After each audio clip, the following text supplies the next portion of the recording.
Back. Now it's time to look at class variables, and class variables are declared within the class, and they are shared among all instances of that class. So every class that you're going to create, it's not actually shared because they have their own copy, but they'll have all the instances that you're going to create will have the same default value. So I'm going to type here wheels equals to 4, and this is a class. Let's put a comment, class variable.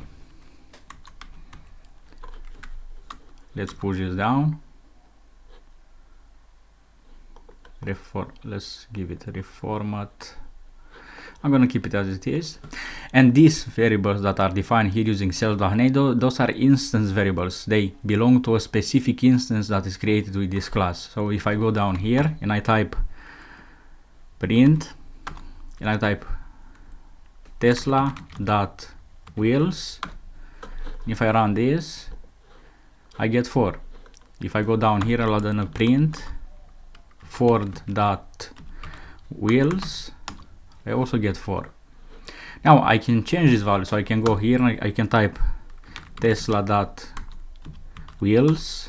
equals to 2, let's say, and we get 2 because they have their own copy. So it's not shared among all the instances, this variable.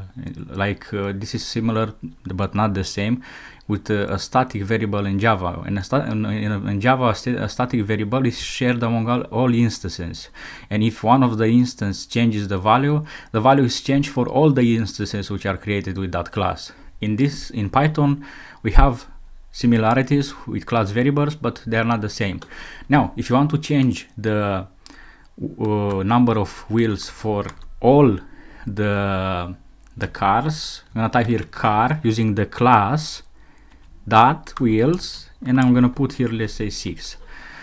Now if I run this, now as you can see the value is changed for both instances because now we're using the class here.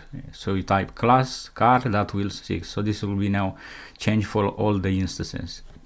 So they are similar to static variables in Java but not the same. Alright, I'm gonna end this video here and I'll see you in the next video.